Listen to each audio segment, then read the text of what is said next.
चुनावी साल में बिहार में सरगर्मियां बढ़ने लगी हैं। खासतौर पर वक्फ कानून ने नीतीश कुमार और जेडीयू की चिंता बढ़ा दी है।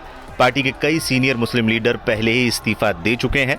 जेडीयू के कई नेताओं ने पार्टी पर मुस्लिमों से धोखा देने का आरोप लगाते हुए पार्टी छोड़ दी। तो अब किशनगंज में जनता दल यूनाइटेड के जिला अध्यक्ष और पूर्व विधायक मुजाहिद आलम ने वक्फ संशोधन कानून को सुप्रीम कोर्ट में चुनौती तक दे दी है।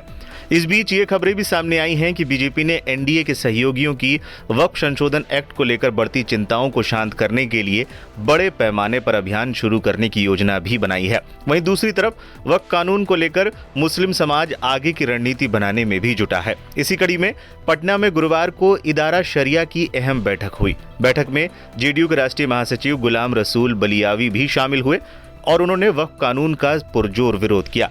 जेडीयू के राष्ट्रीय महासचिव और इदारा शरिया धार्मिक मुस्लिम संगठन के अध्यक्ष मौलाना गुलाम रसूल बलावी की अध्यक्षता में ये बैठक हुई।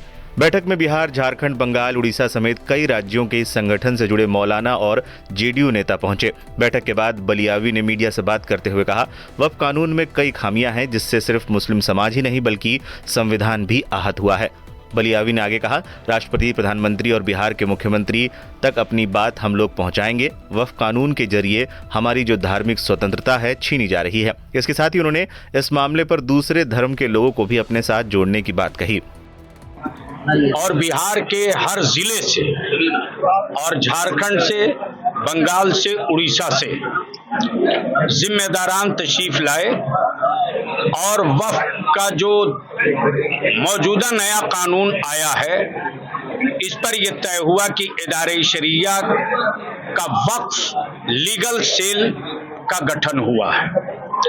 दूसरा एक ये हुआ है कि जो नए कानून के मुताबिक रजिस्ट्रेशन के लिए जो 6 माह का वक्त है उस वक्त के अंदर जो छूटे हुए हैं उन सारे अमलाक को, उन सारे प्रॉपर्टीज को, चाहे दरगाह हो कि खानकाह हो कि मस्जिद हो कि ईदगाह हो कि कब्रिस्तान हो, इन सबों का रजिस्ट्रेशन करा दिया जाए। तीसरा यह तय हुआ है कि जो एहतजाज होगा वो सड़कों पर हंगामी सूरत में नहीं होगा। जिलावार तहफ्फुज़ औक़ाफ़ हमारी कॉन्फ्रेंसें होंगी और वहां से जिला के डीएम के जरिए चीफ मिनिस्टर को, वजीर आजम को, राष्ट्रपति को ये एक मेमोरेंडम की शक्ल में हम उसको डिलीट करने का या उसको नए कानून से हटाने का, जिसको कोई समाज में तनाव, नफरत की अगर कोई आवाज उठाता है या इसको कोई भी पॉलिटिकल पार्टी राजनीतिकरण करने का, माइलेज लेने का, चाहे पक्ष हो कि विपक्ष हो, किसी एक कम्युनिटी या समुदाय को टारगेट करने का या किसी एक कम्युनिटी या किसी एक तबके को खुश करने का अगर समझ रहा है कि ये कानून है तो ये ऐसा बिल्कुल नहीं है। देश में जहां मुस्लिम अल्पसंख्यक इस कानून से दुखी हैं, उसी तरह से देश के हमारे बहुसंख्यक समुदाय के, मठ के लोग, मंदिरों के लोग, गिरजा के लोग और सारे अन्य मज़ाहिब के लोग भी दुखी हैं। उनको भी इस बात का एहसास हुआ है कि ये वक्फ कानून आज मुस्लिम माइनॉरिटीज के पर थोपा गया है, तो आपने देखा भी है कि चर्च की भी बारी आ गई है। इसलिए सारे मज़ाहिब के लोग मिलकर अपने अपने मजहब के अमलाक और उसकी एसिड और प्रॉपर्टी को बचाने की हर मुमकिन लड़ाई लड़ेंगे। और इदारे शरिया की भी कोशिश है, जो आज हम लोगों ने बाज़ाब्ता सर्वसम्मति से प्रस्ताव लिया है कि अन्य धर्म के लोगों को भी लेकर के हम सारे लोग देश के संविधान के अनुसार, मजहब के संविधान के मुताबिक मिली हुई आज़ादी और स्वतंत्रता के तहत हम अपनी बात रखें। जेडीयू में रहेंगे या इस्तीफा दे देंगे, इस सवाल पर बलियावी ने कहा, ये पॉलिटिकल बैठक नहीं थी, उसके लिए अलग मंच है। पार्टी में रहेंगे या नहीं, इस पर आगे बातचीत होगी। ये इदारा शरिया की बैठक थी। ये विरोध होगा या जेडीयू से बाहर निकलकर इस पर जनता दल यू का पार्टी में मैं हूं, लेकिन पहले मैं औकाफ, अमलाक, मुल्क के संविधान और आइन के सुरक्षा के लिए एक मर्तबा फिर हम नोट करेंगे कि जिन कानूनों पर, जिन एजेंडों पर दुख है, जहां से हमारी धार्मिक स्वतंत्रता, मजहबी आजादी और संविधान से टकराव वाला ये कानून है, उसको ऑर्डिनेंस के जरिए हो या राज के असेंबली के जरिए हो, एक मर्तबा हम लोग इस पर वर्तमान सरकार से गुजारिश करेंगे कि एक मर्तबा इस पर विचार कीजिए।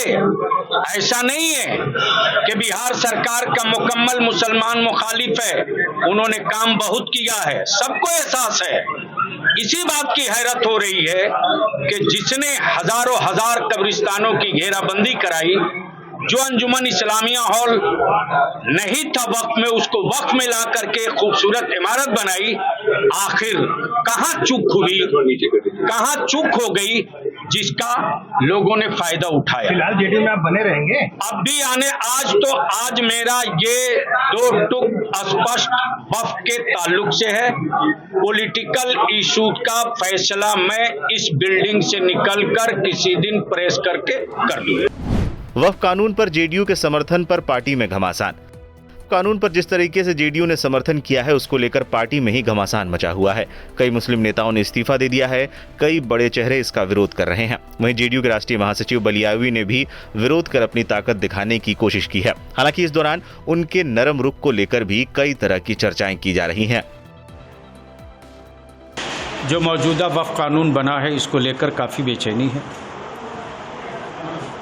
जो पॉइंट्स, जो मुद्दे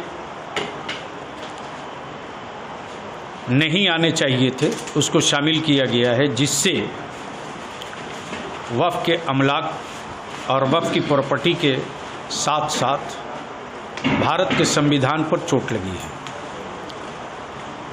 और ये केवल मुस्लिम औकाफ का मसला नहीं है, अब तो क्रिश्चियंस की ज़मीनें भी, उनके चर्च भी टारगेट पर आ गए।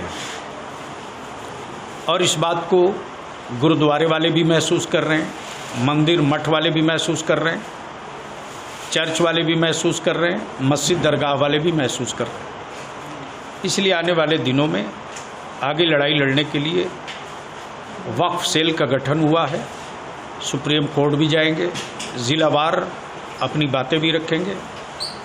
उन सारे कामों से पहले जो काम होगा वो ये कि जो 6 महीने का टाइम मिला है रजिस्ट्रेशन का, इसमें कोई मस्जिद, कोई कब्रिस्तान, कोई दरगाह न बचे जो रजिस्टर्ड न हो जाए। सबको रजिस्टर्ड कराना ये पहली प्राथमिकता है। आज ये संकल्प लिया गया।